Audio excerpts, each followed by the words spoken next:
Welcome to a special edition of Personality Profile. And it's a special edition because our focus changes a little bit to fall in line with our programming today. It's Thursday, 11th of March 2021, exactly a year after COVID 19 was declared a pandemic and the eve of the first anniversary of the first two cases in Ghana. Around the world, more than 117 million have been infected, and out of this, 2.6 million of them have been killed by the virus. And Ghana's situation is equally alarming. At least 656 of our citizens have succumbed to the virus out of over 86,000 confirmed cases. Now, the impact has been felt everywhere. In the family, loved ones have died, parents have lost their jobs, schools, churches, hotels, and clubs, cinemas were forced shut.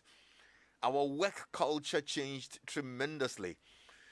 Some of us were forced to be in strategic executive meetings virtually while sitting in our couch at home wearing a TM Lowen office shirt and Tommy Hilfiger boxer shorts.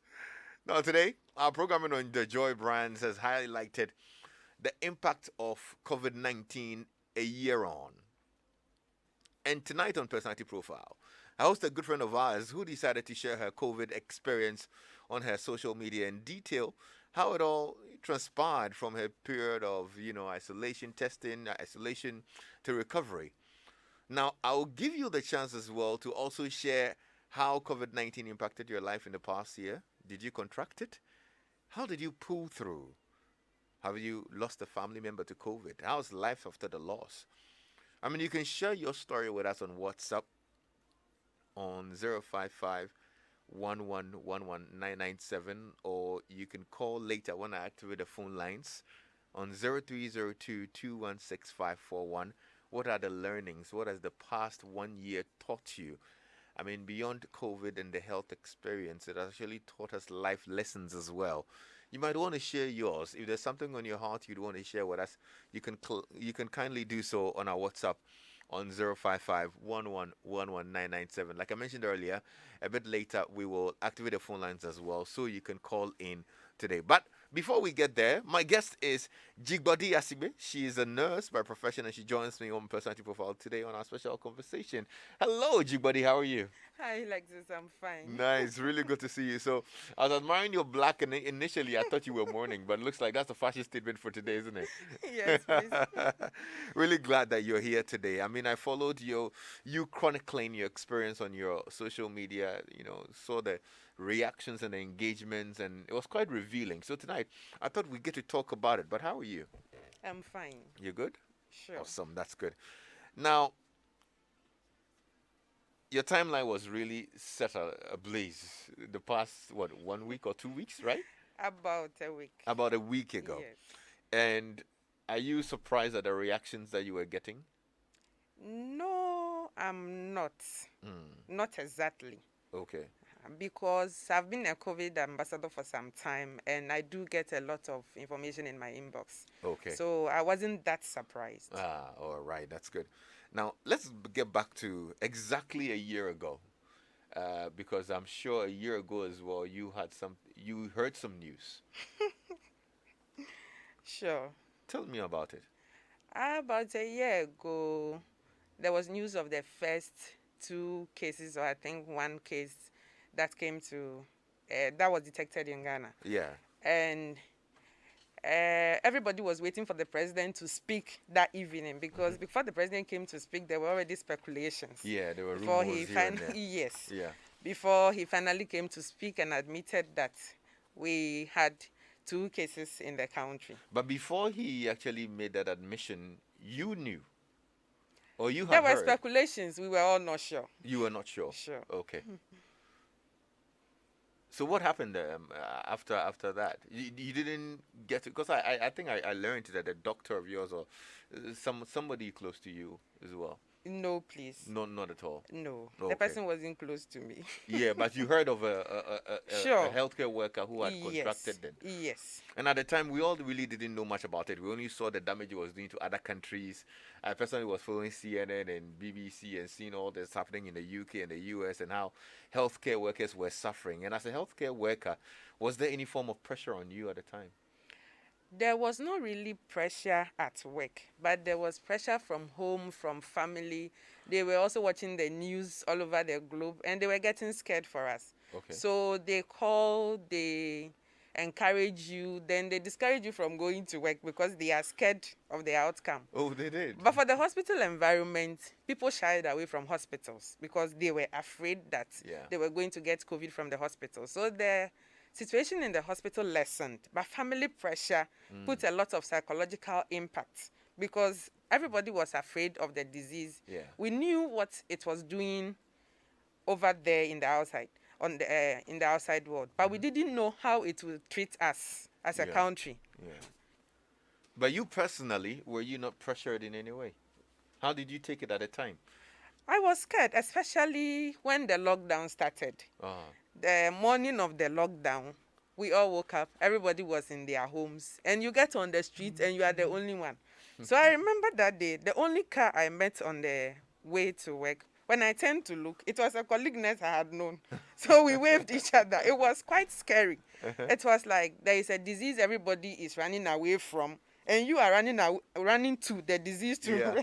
when you are not even sure what you are going to do. Right. Right.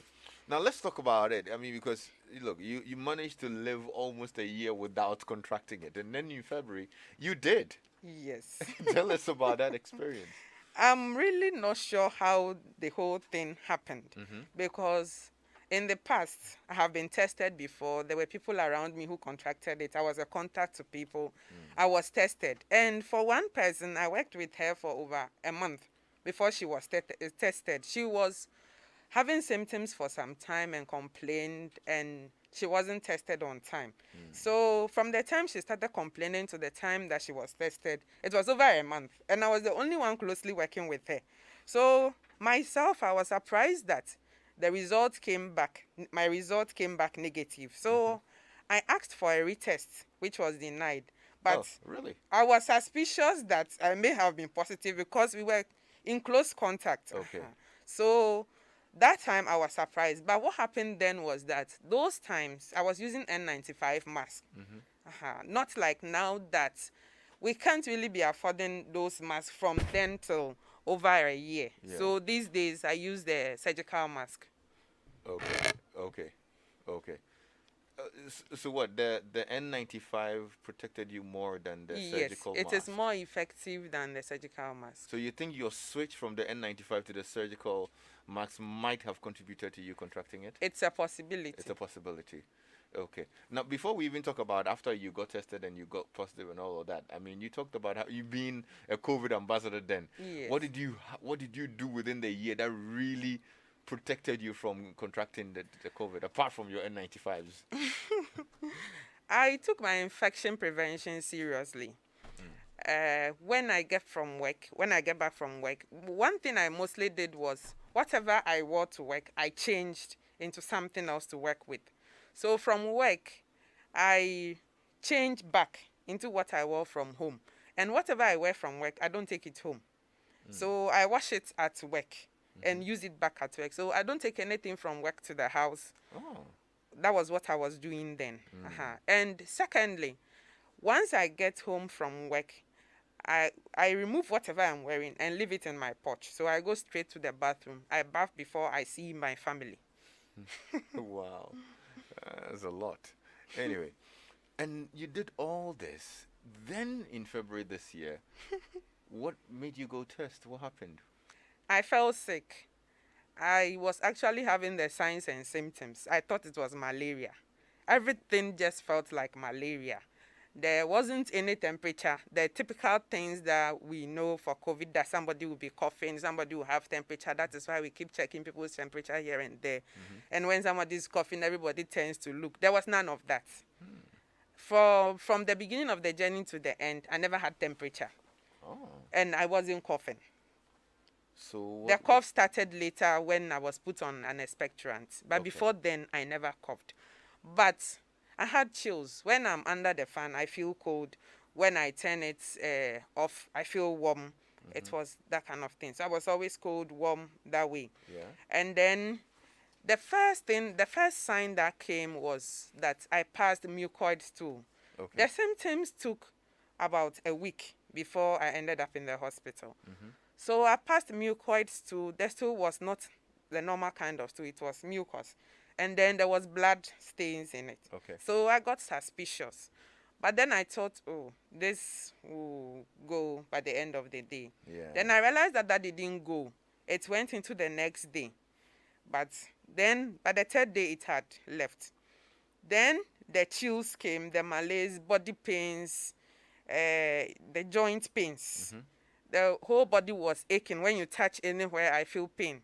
Wow. So the things kept changing. Then later it was headache. Mm-hmm. But all these points there was no cough, there was no temperature. Okay. So it started around Monday. By Tuesday, the diarrhea was there. Wednesday, the chills, malaise, and the rest came in. And then the diarrhea stopped. And then Wednesday, Thursday, there was still the malaise, the joint pains, and the chills. So on Friday, I decided to go to the hospital. After going online on Thursday night, I looked at the symptoms that I was having. Then I decided to compare it with COVID symptoms. So I Googled it when we went to bed. Then I Googled it. Then I realized that I was having over 70% of the signs and symptoms. Right. So then I realized that no, this could be COVID, but I wasn't so sure. Okay. So because I sleep on the same bed with my children, I decided to wear a mask to sleep. And I turned my head away to where their legs were and turned my head the other way. But by morning, they had turned again to me. So when I woke up that morning, I took paracetamol, and then I dropped the children in school, and I went to the hospital. Mm-hmm. That was how it all began. So around that time, you really couldn't stay away from the kids as well? No. You couldn't distance from them? No. I live alone with them and my husband. So there's no way I can distance myself from them. Yeah. But I tried my best. The hugging and the rest, I tried to limit it. Mm-hmm. So certain other things too, I limited it. Certain things that could transfer it from me to them. I started taking precautions so that in case it is positive, they don't end up getting it from me. How old are they? One is 2 and one is 4. So they really don't understand what was going on too. No, but the 4-year-old understands. Okay. She watches CNN, so she will tell you have to wash your hands, otherwise you get coronavirus. Yeah. And they tell them in school, so she's been saying it. Okay. So she understands. Okay. So from dropping off the kids, you decided to head to the hospital? Yes. So I went to the hospital, and we were in a queue. I was the third person.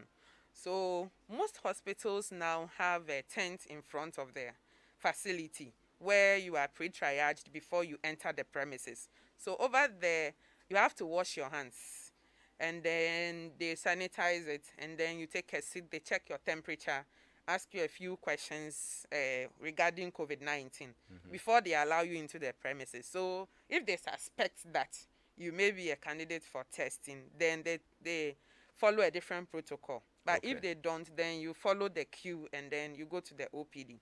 So it was then that it got to my turn, and then the lady asked what brought me. So I told her, but I was still in the queue. So after that, we were all allowed to go to the OPD. So we were at the OPD, and when the doctor was ready to start consulting, she came back and mentioned my name, that I should follow her outside. So I followed her, and we went back outside the OPD under the tent. So then she told me that, she asked me whether I know about COVID-19, and I said yes. So she started talking.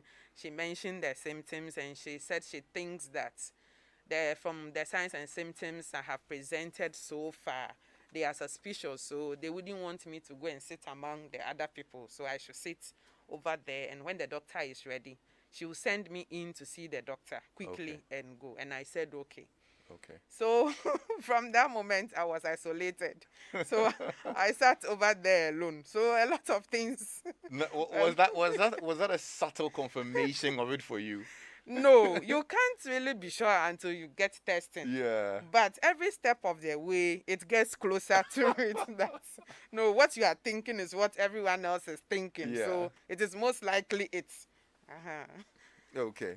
Go ahead. So now you're brought outside, So, isolated, even before I you see was the there doctor. with her, And I was just thinking about the whole thing, how my life is changing in just a bit.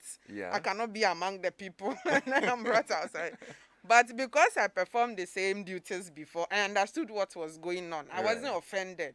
But it was saddening that you are now assumed to have an infection that nobody can come close to you and you have to be isolated and all that. So I sat there for a while, and when the doctor was ready, she came to call me.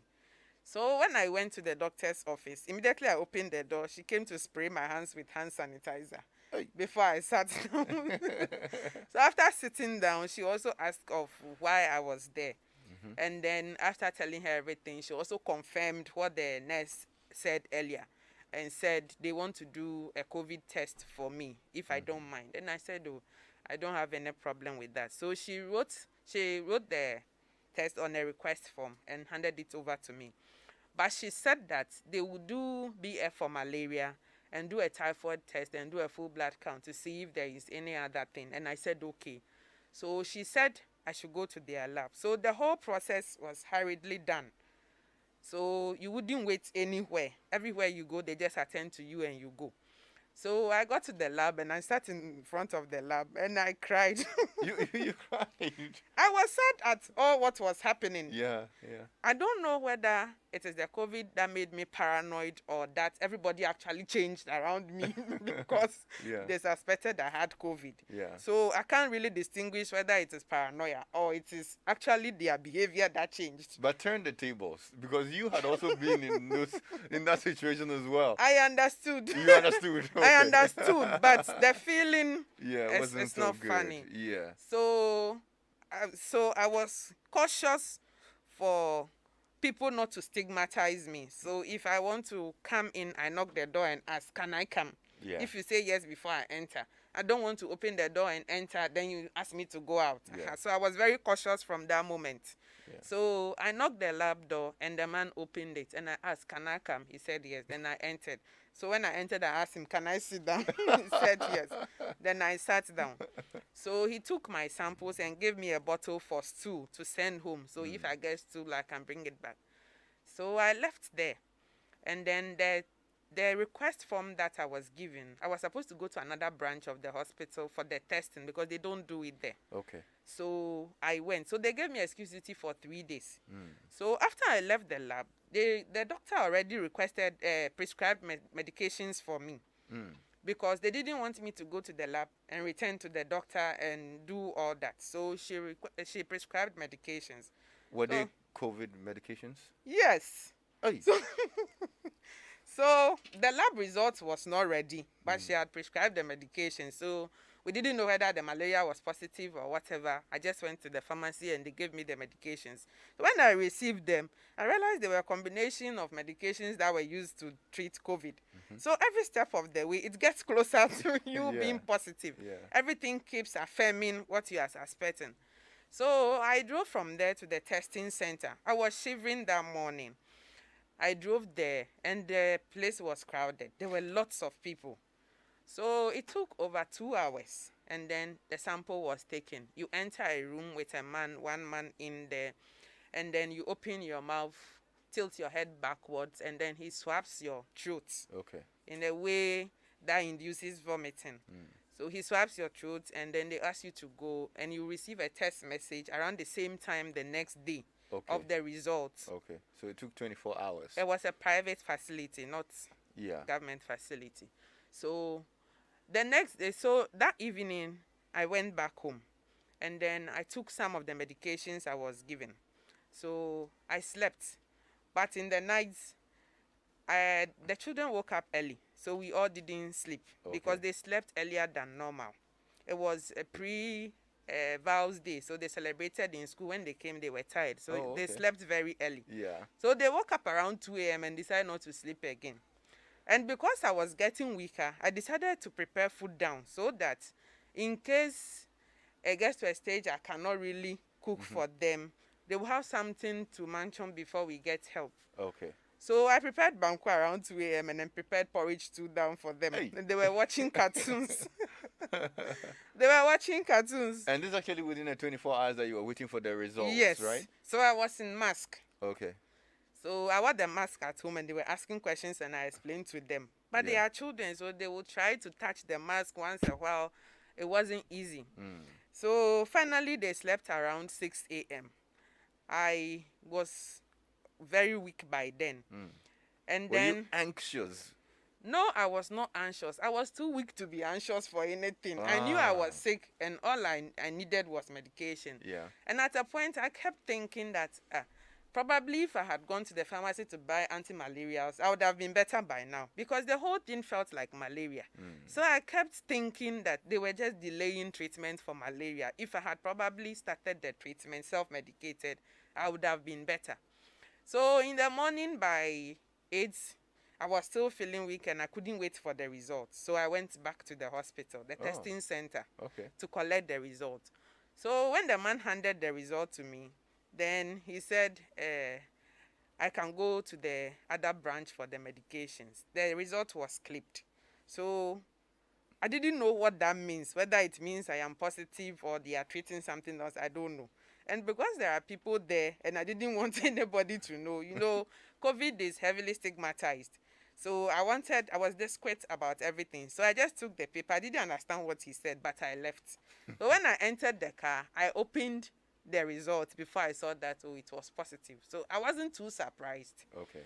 So I drove back to the other branch. And then the other branch, they don't allow you to enter the hospital OPD at all.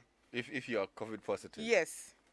So because I know I am positive, I went to the table where they check temperature and I opened the result and I showed it to them. I didn't want to enter the OPD before someone will realize it and come and shout that, come out, and no. Yeah. So I opened it and I showed it to them. So they showed me a tent outside the hospital. It has 4 cubicles. Some of them had beds, some of them had chairs. So when you come and you are positive, you choose a chair in one of them. So I chose the chair and I sat down and they said the doctor will come and see me there. So I was there for over an hour before the doctor came. So the doctor said all the tests that were done on me earlier, they were all negative except the COVID. Except COVID. So I asked him, is malaria too negative? He said yes. Yes. But even at that point, I still didn't believe Yeah. that the malaria, I was still thinking that there could be malaria somewhere. So I waited and then they brought the medications. So before the medications were brought, it took over another hour. So I sat there and I called a friend and I started crying. Oh dear. And I told the friend that I want to go home. What? I didn't understand what I was saying or where I wanted to go. Yeah. But I just said I wanted to go home. I didn't know what that But what meant. was the plan for the doctors for you? Did they plan on keeping you there? Or they So were when just I gonna give called you- my husband asked me that, so are they going to keep you? What are they going to do? And I said, I don't know. So when he finally came, he gave me the medications and then said I could go. So the doctor said you could go. Yes. So I collected the medications and then how I drove back from that hospital back to the house, only God knows. So I put that. So since the time I suspected that I had COVID, till the time I was confirmed, the car I was using, I didn't make anyone use it with me. So even though I was weak, I was driving myself because I was thinking that if I had left droplets anywhere in the car, my husband could pick it up, and if we are both down, it will be a problem. So Yes. I didn't let them use the car with me. So I drove back home, and then I went straight to the bathroom when I finished bathing. So he was looking at me. I didn't talk to anybody. But before I left the hospital, I sent the result to my sisters. I have 2 other sisters. I sent the result to our sisters' page. And then the only message I added was that, tell mommy to come. So I also added that no one should call me. I don't want to talk. Yeah. So nobody called. So whatever arrangements they had made, I don't know anything about it. I Okay. just went back home. Yeah. So when I finished bathing, I went to the bedroom and I locked the door. So my husband was in the hall with the children. I didn't want to be with them. I wanted to be alone. So later I called him on phone and told him that they had to go for testing because when they gave me the result, they said my family should come for testing. Yeah. So it was around 3 p.m. So I called the center and asked them what time they will close. They said latest by 4. So I told them to get ready and go for testing. So they left Immediately? Yes. Okay. So I was in the room and after I ate and took the medication, some were supposed to be taken before food and some after food. So I took some, an hour later I took the others after food. After I took the medications, I realized I was weaker than I was before I even took it. Oh, wow.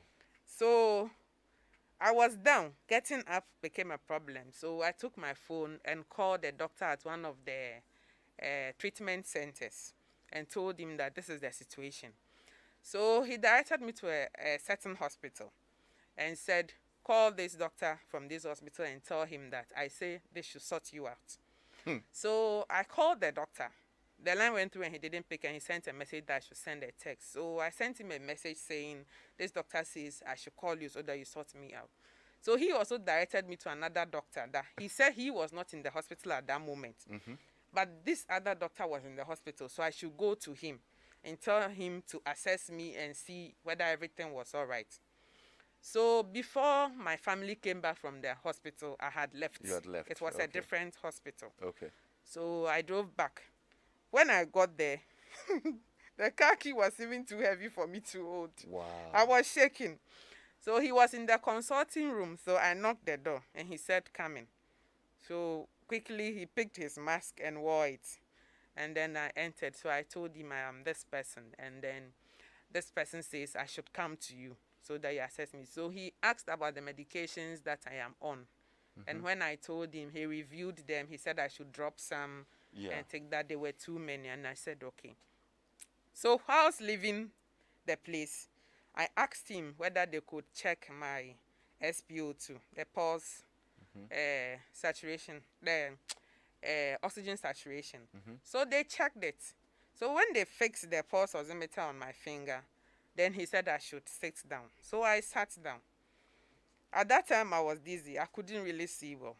So he looked at the figure and looked at my face, looked at the figure and looked at my face. So I struggled to see what was on it. Then I realized that he kept going back and forth. And he started making calls. So I got alarmed. When I checked, I realized that the figure was far lower than what it was supposed to be. Okay. So I also started sending messages to some doctors, telling them. And then when I mentioned the finger, they screamed and said, oh, I needed to be at a treatment center immediately. Okay. So that they can start oxygen. I said, okay. And so then you needed to be on oxygen? Yes. So they also mentioned that particular doctor I was already with. So I told them that I'm with him already, and they said, okay. So he came back and said they have to admit me. So I asked him, can I be admitted anywhere else apart from this hospital? Then he said, it is close to impossible unless I have links, because everywhere is full. Unless the private sector where you pay hugely for it. But why didn't you want to be in that hospital? For some personal reasons, I just didn't want to be there. Okay. I wanted any other option apart from that particular place. So, so I got up and I was leaving. I told him I would think about it. So I got up and I was leaving. So when I got to the door, he called me and told me, you can be like this and be walking, you think you are fine, but the next minute you can drop dead. That is how they die. Hey. Because most of them, when we talk, they don't listen. But the COVID death is not the one that you get weak and all that before you die. Most of them are not like that. The SpO2 goes down and they don't know, and before you realize, they are dead the next minute. Just like that? So I told him I have heard, and I left. You left? Yes. Even after hearing all that? I told him that even if I want to be admitted there, I still need to get my folder. So he should relax. I have heard. So I left him. I sat in the car and made a few calls. All the people I called didn't pick. I sent messages trying to look for beds in other hospitals. I didn't get any. There was no other option. But I sat in the car and drove back home. Wow. So I drove back home and packed my bag. By that time, my husband and my children had come back. They have gone and their samples were taken. So when I got back home, I packed a hospital bag, bedsheets, and a few things that I know I'll need in the hospital. So that was the only moment I called my mom and I asked her, where are you? She said she was around the airport, and I told her she should come immediately. So she came.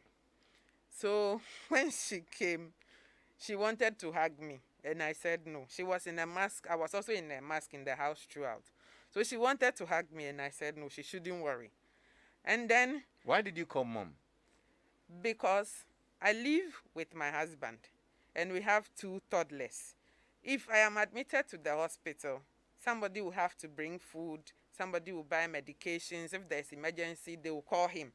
So Okay. even if the children are sleeping, it means that he'll have to wake them up, put them in the car, and bring them all the rounds. If he has to go to pharmacy, he'll have to take them along. If he has to come to the hospital, it probably means that he'll have to leave them at the car park and come.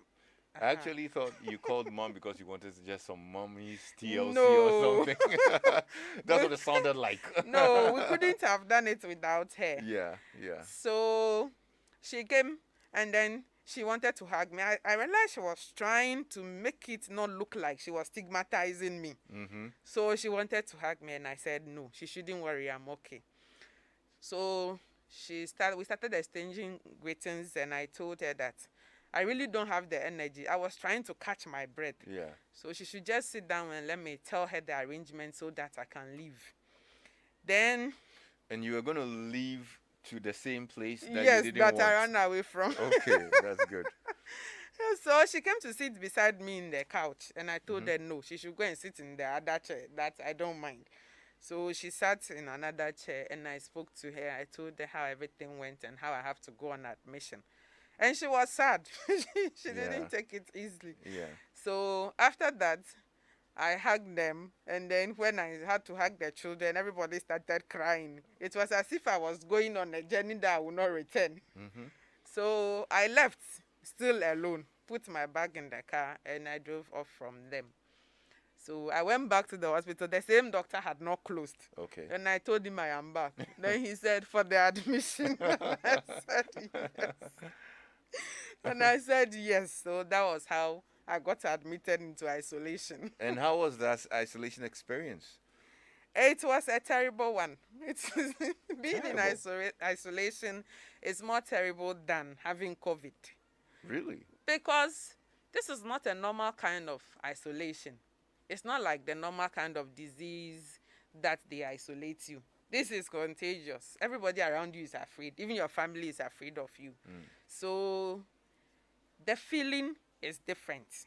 In the isolation, it's not like a ward where the nurse's station is inside the ward. When something is happening to you, the nurse is watching you. It's not like that. Okay. Because they also have to stay alive and take care of you. So Yeah. they can't be in In the the ward. same place, Yes. yeah. So And did you have a ward to yourself or you shared it with No. other patients? it's a large ward. It has 6 beds, but they collapsed one. And so it was left with 5. It Okay. is occupied by 5 people at any given point. And at your time, there were 4 other people there. There were 3 people before I went, but later they were discharged and 3 new people came to join me before I left them. Okay. Wow. So the isolation, when I reached the isolation, I parked my car and removed everything from the car and put it on the bonnet. So the nurses saw me from the window. And then one shouted, "Hey, Jesus." Then I realized that no, this place is not for a place for a person who wants to make it. I got more scared than before. But as usual, I didn't get close to them. Mm-hmm. I was with my car. And I asked her, should I come? And she said, no, wait. So she dressed up. She wore gloves, cap, apron, and all that. Yeah. And then she came to pick my things. So I asked her, should I follow you? She said yes. That was how I got escorted into the isolation ward. And the ward is such that you don't come out. More like a prison. When you are put inside the ward, you are supposed to remain there until you are discharged. So they open the door for you and you enter the room, and that's that. Yeah. Nobody comes into the room except your caregivers, and Yeah. even that they wear full PPE. Yeah. The coverall, the goggles and all that, boots, everything. They wear Yeah. all that before they come. So they open the door and you enter, they give you a bed, and then the oxygen, they started the oxygen. Okay. So you are there, they have specific times that they come in to discharge their duties. Aside those times, you are there. you are just there. And you can have visitors, but they are not allowed to enter the isolation ward. They stand at the window and talk to you. Yeah. So when your relatives bring you food, there's a chair in front of the isolation. They'll put your food inside the chair and call you on phone that they have put your food there. So you will go and pick the food after they have left. So it is more like you are an outcast. Yeah. No one can get close to you because you have a disease that can affect a lot of people. Yeah.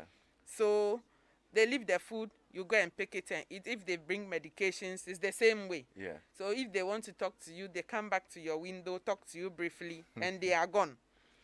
You don't come out of them. If you want to buy anything, you have to send someone and tell them they should put it in the chair. So the chair is always in front of the place. So the feeling was different. Did you have conversations with your other ward mates? Yes, they had been there for quite long. Oh. Yes, they had been there for quite long. So they had adjusted. And the thing is, when you come to the isolation, we all came at a stage when we thought we were going to die. So anything that will save you is okay. So they were all okay. They had passed through the stages and they realized that they are now out of danger. All of them? Yes. So we became like a family. Okay. They were all fine. We communicate with one another and all that before they were discharged, and the new ones came later. So they were quite fine. It was only one that wasn't really active, but she was also discharged later when she was better. Okay. I saw you talk about the one of your ward mates who died. That one was part of the second batch that was admitted.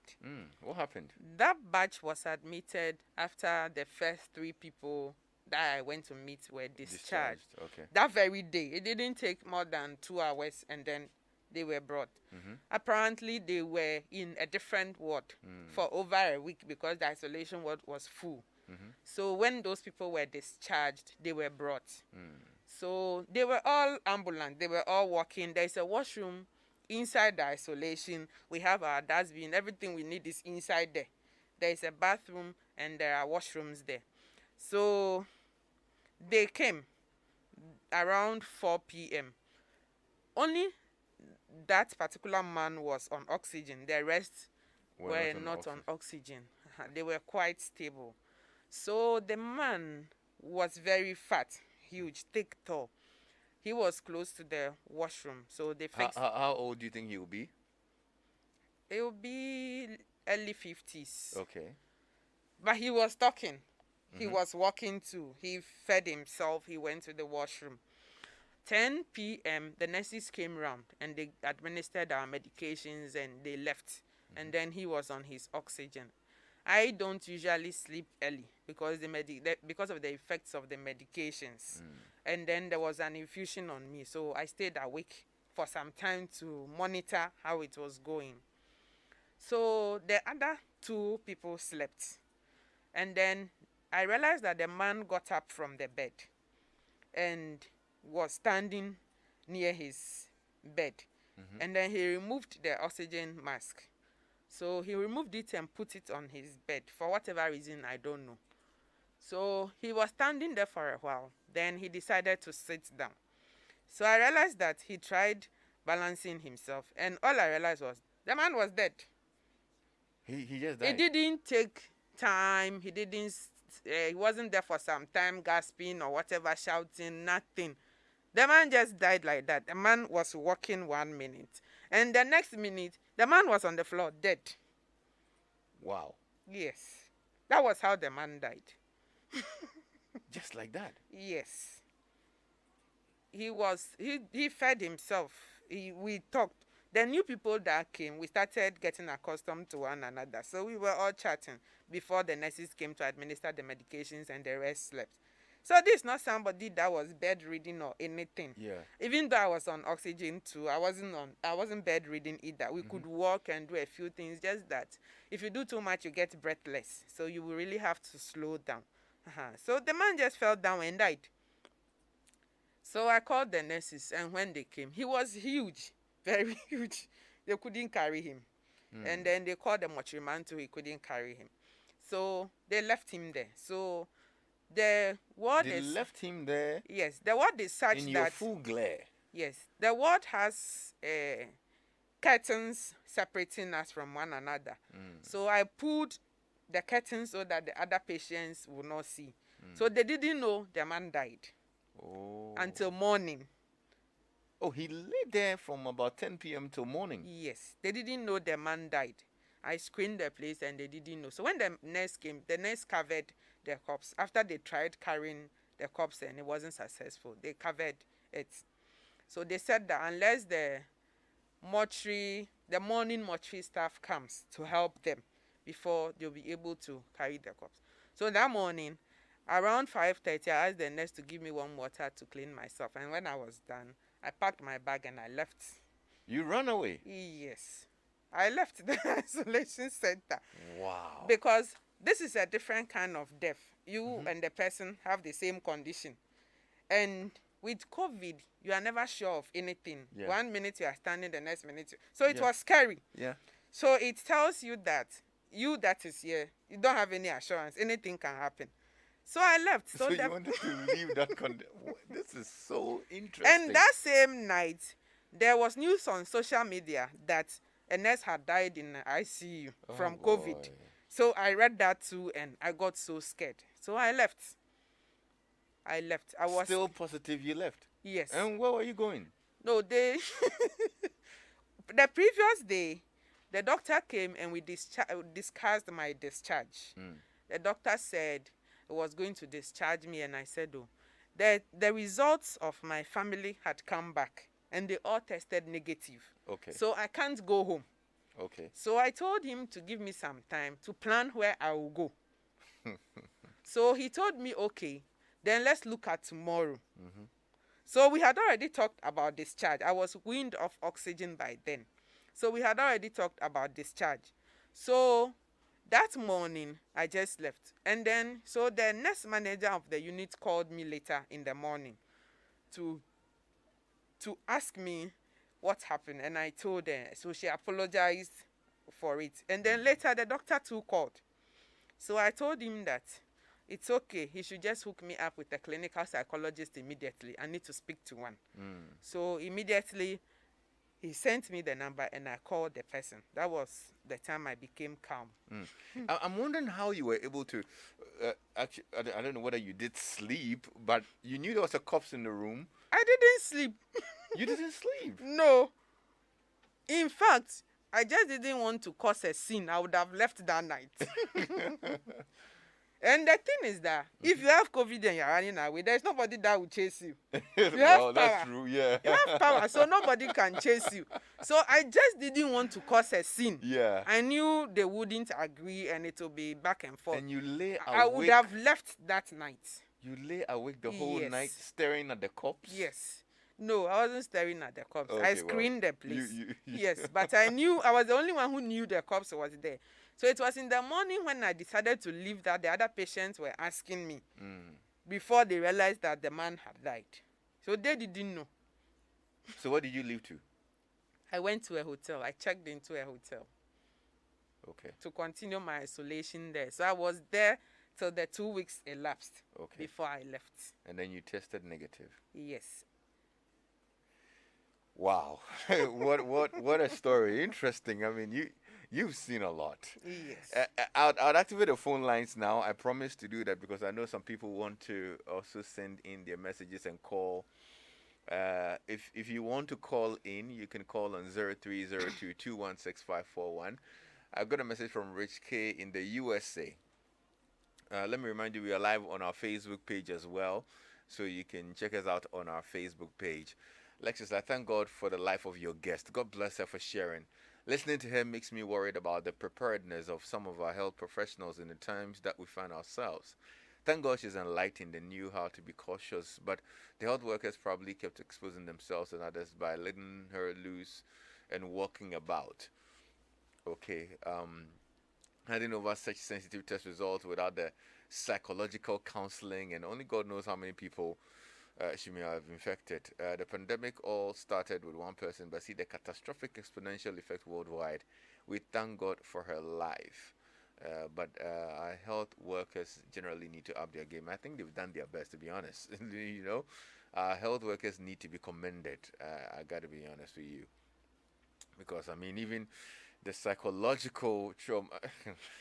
Dzigbordi, you've done well.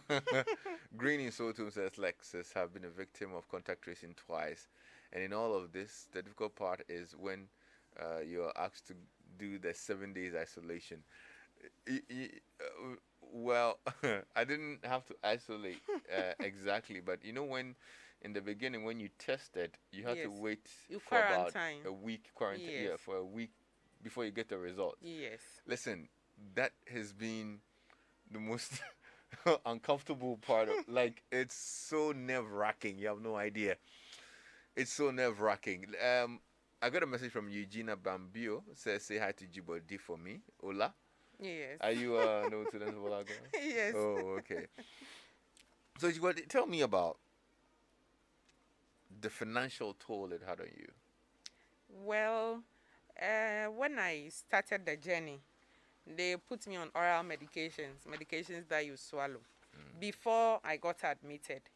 So there were combinations. I wouldn't mention medication names Yes, because yes, you don't people have to. do abuse them. Yeah, you don't have to. So there were hematinics, there were anticoagulants, there were antibiotics. And then when I got admitted, I realized that the same medications I was given, the oral ones, they switched to the injections, but they were the same medications, even though it wasn't the same hospital. Okay. So you realize that a certain kind of protocol was being followed. The only thing they added to it was a steroid. Okay. And then, our system already. It's not like when you enter a hospital, the medications are stocked there and they use for you when you are discharged, you pay. No. They give you prescriptions, you go and get the medications, you bring them, and then they administer. So from the admission, they wrote the medications, everything injections. So I sent a shot of the prescription to my husband, and then he bought them. When he got to the pharmacy, the call from him was shocking. The medications were expensive, and normally the injections are not written for more than 24 hours because the patient's condition can change. So if it changes and you return the medications, getting your money back is a problem. So normally they write it for 24 hours. When you're able to sail through, then they write more. So medications for just 24 hours, the amount was a lot. So we were surprised. So some families and friends had to come in, and then we were able to buy the medications for the first day. And then the rest of the days we had to continue like that. But then when I was discharged, the oral medications I had bought first, I had to go back to them. After the injections, they asked me to continue with the same oral medications I was on. So we didn't have to buy anything new then. But for testing, because it was a private facility, we couldn't afford to get tested in public facility where the whole journey started from a private facility. So the testing was done there. So we had to test my entire family and then my post-COVID testing. So the testing alone was over 2,000. And then we had to buy medications. As for the hospital, I ran away, so I don't know about the bill yet. Oh, so you still don't know the bill. I will go back soon, and then so. Well, I'm very sure the directors are watching you now, and please, if you are looking for Dzigbordi, she will come and settle the bill. My father is with them, so that's not a problem. Yeah. I'm supposed to go for review, so. Yeah. And then the laboratory investigations, even after recovery, you still have to do investigations to be sure that everything is fine. Yes. And even the recovery ones are a lot. I can imagine. Judith in East Legon wanted to find out same, and you've explained it. But now she wants to find out if you made it known to the hoteliers that you were positive. No. Initially, I didn't inform them. So what I did was that I never allowed anybody enter my room the whole period, the 9 days I was there. Okay. So nobody cleaned my room. My bed sheets were not changed. I carried my own bed sheet along. So when I went, I laid it on the hotel bed sheets. Okay. So the day I was discharged, I informed them. Okay. I didn't tell them when I checked in because of the drama involved with COVID and the stigma. Okay. You know, from the beginning when they wanted to set up isolation centers, every community, they were beating up people. So even now, people still stigmatize those who have COVID. So I decided to keep it low. You don't think you might have exposed them? No, nobody entered my room when I was there.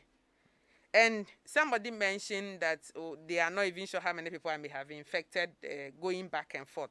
The whole journey from the time I suspected that I may have COVID, I never made anybody use the car with me, not even my children. Yeah. They were not using the car. So even though I was weak, I was driving myself all through. So I wasn't sitting with anybody anywhere. And the hospitals, once you get there, they give you a place to sit. So you don't go to OPD and sit with any crowded person or not. As for the testing center, they don't know who is positive and who is negative. So we are all in a queue. Linda Inosu says, my sister, it's God that kept you alive. To him be all the glory. What a horrible story. Good evening, Lexis. Good evening, Linda. Thank you for your message. I mean, it's very interesting story, and I thank God for your life as well. I'm really grateful that you shared this with us. Kobla says, I'm happy your guest pulled through. Well, he's talking about a bit of the recklessness in refusing admission the first time and also running away from the hospital. The runaway patient. But in all of this, what are some of the lessons it's taught you? Well, I can't. I'm not sure what to say with regards to that because I followed all the protocols. Oh no, I'm just talking about lessons that you probably The life lessons. yeah. It has taught me that everyone needs a good social support system. Okay. Without it, when it comes to COVID, you can't make it. Because if you have COVID, you're supposed to be isolated. So if you don't have people who can do things for you, it will be a problem. You can't go out and buy your own medication or do things for yourself. So you really need to have a good social support system. And then you will need to strengthen your finances. For Yeah. Yeah. Okay. What's your final message to people out there? My final message to people out there is that COVID is still on rampage. I'm surprised that the vaccine has come and people don't want to take it. But the thing is that this is a pandemic. So many people have had COVID in the past. So many people have COVID now. Some people have gone for testing will come back and tell you it was negative. But some actually tested positive and will come to work and work with you. They will continue going to school because they don't want you to stigmatize them. So they will lie about the result because they know you will not see it. But the truth is that we all don't know how COVID will treat our system if we get it. Somebody will stay asymptomatic and recover, but somebody will die. Somebody will end up in isolation and come back with complications. Yeah. So we are not sure how it will treat my system or yours. Even if you have had COVID before and survived it, it is no assurance that if you get it again, you will survive it. So protect yourself. So protect yourself. Thank you so much. Follow the protocols all the time. And God willing, it will pay off. Barbara Brown in Tema says, my sister, you went through heaven and hell, but death was not your portion. We praise God for your life. Amen. Thank you so much, Dzigbordi. Great spending time with you. I'm grateful that you're able to share your story. I mean, it's a very touching story, just like Newman in Sakumono says. We thank God for your life. And that's how we wrap it up for today. My name is Lexis Bill. I've been spending time with Dzigbordi Asigbe, who's shared a very interesting story about her COVID experience. And that's because it's Thursday, 11th of March, exactly a year after COVID-19 was declared a pandemic and the eve of the first anniversary of the first 2 cases in Ghana. So here on Joy FM, all throughout the day, we have been talking about the impact of COVID in different facets of our lives. And that's how come we brought you this conversation. And I hope you have enjoyed it. I'm Lexis Bill. Have a great evening. Thanks to my team. We'll find out what's happening in news now. And Exquisite Menu has the details. Hello, you're welcome to the headline news at 8 with me, Ernest Menu. Now, 31-year-old woman has been allegedly assaulted to death by her boyfriend in Ho. The deceased, Elizabeth Balu, was rushed to the Ho hospital on March 7 and died the next day, allegedly from bruises she sustained from the suspect, Kuma Phillips.